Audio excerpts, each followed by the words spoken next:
We just saw how to edit a portrait or a beauty shot, so now it's time to move on and see something different. Let's see how we can edit a wedding shot quite quickly and easily using Capture One. So this time I'm going to edit this file, and the first thing I want to change is actually the crop.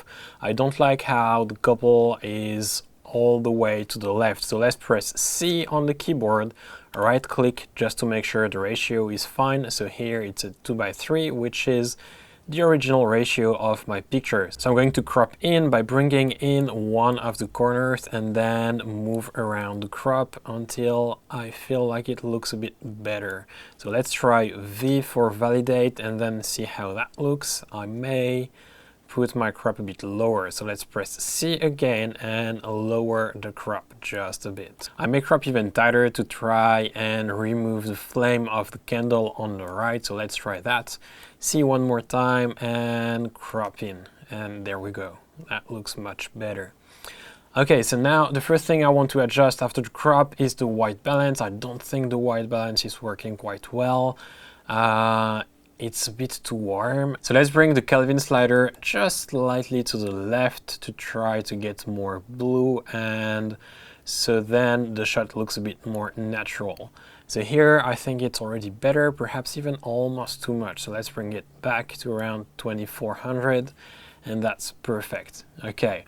Now, the exposure here, I think it's great on the couple, perhaps even a bit dark, but it's way too bright on the foreground.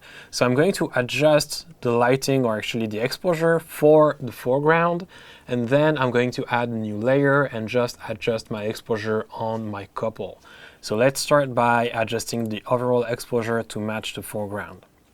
So here, in the exposure tab, I'm going to bring my exposure down a bit, to around between half a stop and 1 stop here. And I'm even going to bring the highlight slider up just to recover some detail in the highlight. So that's better already here on the foreground on the table. Now the couple is looking way too dark, way too red as well, and I think I've lost all details on the jacket of my groom, so it's time to move on and add a new layer. So here I'm going to press T on my keyboard for the radial gradient mask. So click on the picture, drag it out, and I've already pressed M on my keyboard so I can see exactly where the mask is going to be placed. Now I'm going to take my outer circle just to try and have a smoother transition between my couple and the rest of the picture. Press V to validate, M to remove the mask, and now I'm going to adjust the exposure. So I'm going to bring it up to around probably over 1 stop because it was already underexposed before we removed some of the exposure on the background. So here I'm at around 1.1, which looks good. I'm going to remove some of the saturation because now their skin is looking way too yellow. So let's bring the saturation a tiny bit down, not too much though. And here we go. When adding some exposure, especially when shooting weddings, I tend to add some contrast as well because I feel like by adding exposure, then we'll lose a bit of the contrast. So I'm going to try and match the contrast on my couple to the rest of the picture. So let's add some contrast here by using the contrast slider. Usually when looking at a picture, our eyes tend to go to either the brightest part, the most saturated part, or the most contrasty part. So here, by adding some exposure and making my couple the brightest part of the picture, but also the most contrasty part, it helps a lot to focus on the couple and not on the rest of the picture. Now let's rename the layer, and I'm going to call it couple so I can remember what that is. And then go back to the background, and I'm going to add some clarity just to see how it acts on the shot and if it adds anything. So in this case, I don't think it's worth it. It's adding way too much detail on the glasses and on the bokeh, so I'm going to remove it. Double click on the clarity to put it back to 0, and I'm going to go back to the couple layer and add some clarity in here. So let's add around 10 to 15, and that works quite well. I'm going to just try and remove actually my mask from the glasses. So as we've seen before in the tutorial, we can actually convert the layer, which is a vector one now, to a pixel-based layer by simply using the eraser on it. So let's press E on the keyboard, take a smaller brush, so right click, adjust the size, disable auto mask, and I'm going to lower the opacity or the flow as well. So here we go, let's press M on the keyboard to see the mask, and I'm going to click on the glasses. So it's going to ask me if I want to rasterize the mask. Well, yes, that's the case, so rasterize and erase on the glasses. Once again, if you are working with mask and you do have a Wacom tablet, I would advise to use the Wacom instead of a mouse. It does help in being more precise, and it also helps being faster and more efficient. So here, let's try and use the Wacom instead of my mouse and see how that works.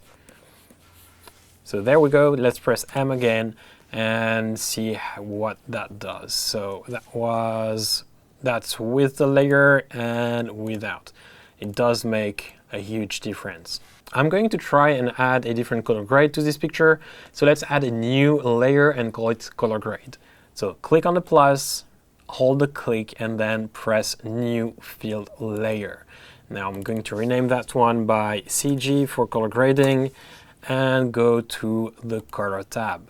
There are different ways to add color grade to a picture. You could use curve if you'd like to. If you are used to Photoshop and curve, then that's great. If not, you can always use the color balance tool. It works great. It does leave a bit less control over the color grade, but still, when you are getting started, it's a great way to go fast, and it's extremely visual, so you don't really need much knowledge of color theory. So here, color balance tool, I'm going to drag it out, press Command or Control plus T to disable or remove the toolbar, and then drag the color balance in a corner that I actually don't really need. So here we go, it's easier to see when it's bigger. And now I'm going to add probably some red in the shadows just to make it a bit warmer. And then I'm going to add some orange in the midtones, orange to red. And let's try to add the opposite color in the highlights just to add some contrast. So in the cyan to blue, that will do fine. There we go. So once again, when using the color balance tool, if you push the color all the way to the color wheel, you will get way too much saturation, so it's good practice to adjust it afterwards. I tend to always push my color all the way and then bring it back by adjusting saturation, so it's easier to see exactly what I'm doing. So here, let's take the different sliders. I'm going to start by the shadow one and just lower it almost all the way. Then same with orange, which is way too strong. There we go. And now the blue, which makes our picture way too cold. So here, let's leave a tiny bit here, add some of the red in the shadows. And let's try and see if we move around the midtones. So if we add some, that's probably too much, so let's get back to where it was before, around here. So before and after. Command or Control plus T to bring back the toolbar. Let's snap the color balance tool back into place. So now another thing we could do to this picture is try and reduce the noise of the picture. Usually when reducing noise, I tend to reduce it only in the shadows, because it's not as visible in the highlights and the midtones. So here I'm going to create a new layer. So let's click plus, hold it down, new fill layer. And now I'm going to rename it denoise. And I'm going to press M to see my layer. From there, let's click Luma Range to select only the shadows. And here I'm going to push the sliders for the black point all the way down to the left. Now I don't want to touch my midtones or my highlights or my white point, so I'm going to drag the white sliders as well to the left. So let's try and see how this looks. It's probably a bit too rough. So let's press Shift and bring the first slider to the left. So by pressing Shift, you will actually leave the fall off slider where it is. If you don't press Shift, both of them are going to move together. So here I'm going to leave the fall off around here, around 100, and then move the other one to the range just a tiny bit lower. Now that's probably too low, so let's bring those two back to the right, around here, and click Apply. Now I'm going to press M once again just to hide the mask and go to my Details tab. As we've talked about earlier in the tutorial, you will have the noise reduction tool, which is what we are going to use to remove some of the noise. So here I'm going to zoom in into my picture to see exactly how much noise I have. I think Capture One has already done a great job with the default settings. So let's try and make it even better. So I'm going to slide the luminance slider to the right. And as you can notice here, the luminance slider is at 0. It's at 0 because we are working on a layer. If we go back to the background, as you can see, it's now at 50. So that's the default value. So let's go back to denoise and try to adjust the noise reduction. I'm going to push it all the way to around 25 to 30 and then bring back some of the details. There, that looks good. And now the color, I cannot adjust it locally. It's only the luminance that you can use on a layer. So if you want to change and adjust the color, denoise, you will have to go back to the background layer. So let's see where we started from and where we are now. So Alt click on the master reset button and see, so that was the initial starting point and that's where we are now.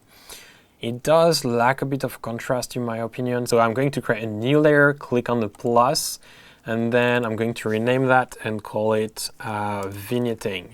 I'm actually not going to use the vignette tool because I want to place the vignette wherever I want. I don't want to be stuck with the shape of my picture. So I'm going to right click on the vignetting layer and copy mask from and couple. So here if I press M, the adjustment is actually placed on my couple. But if I right click on vignetting and then click invert, I'm able to adjust everything but my couple. So let's try and take off some exposure here to make everything darker but the couple. So click on the exposure tab and lower the exposure.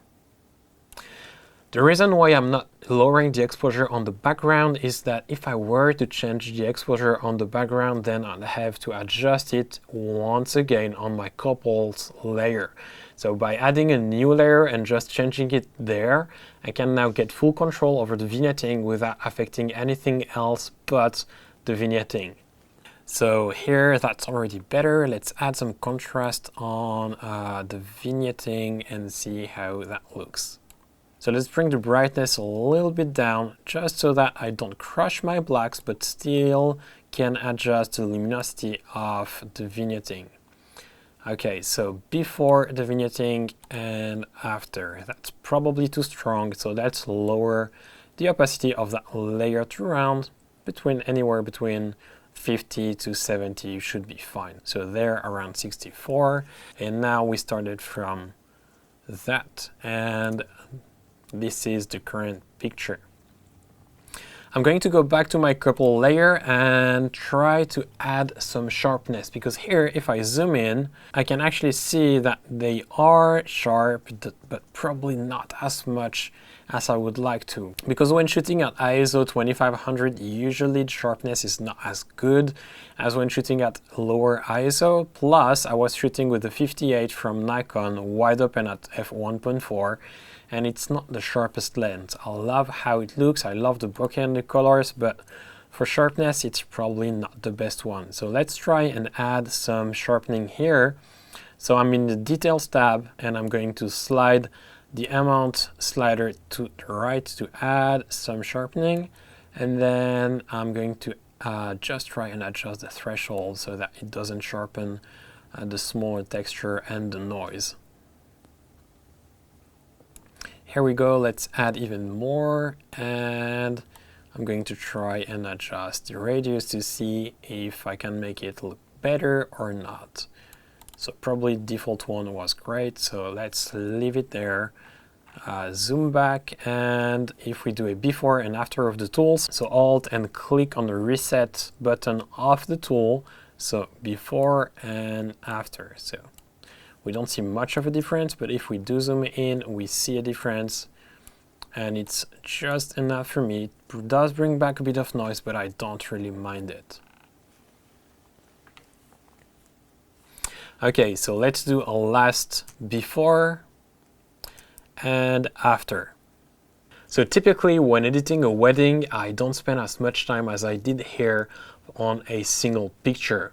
However, if you want to save time, except for the part where we drew the mask manually, you could copy and paste the settings from a picture to another one. So usually what I do is I create the different masks, then empty them, copy and paste all the settings from one picture to another, and then brush back my mask if that's necessary. Now, if you are using the different gradient masks, you can simply move them around to wherever you need them to be placed, which helps a lot when trying to work faster.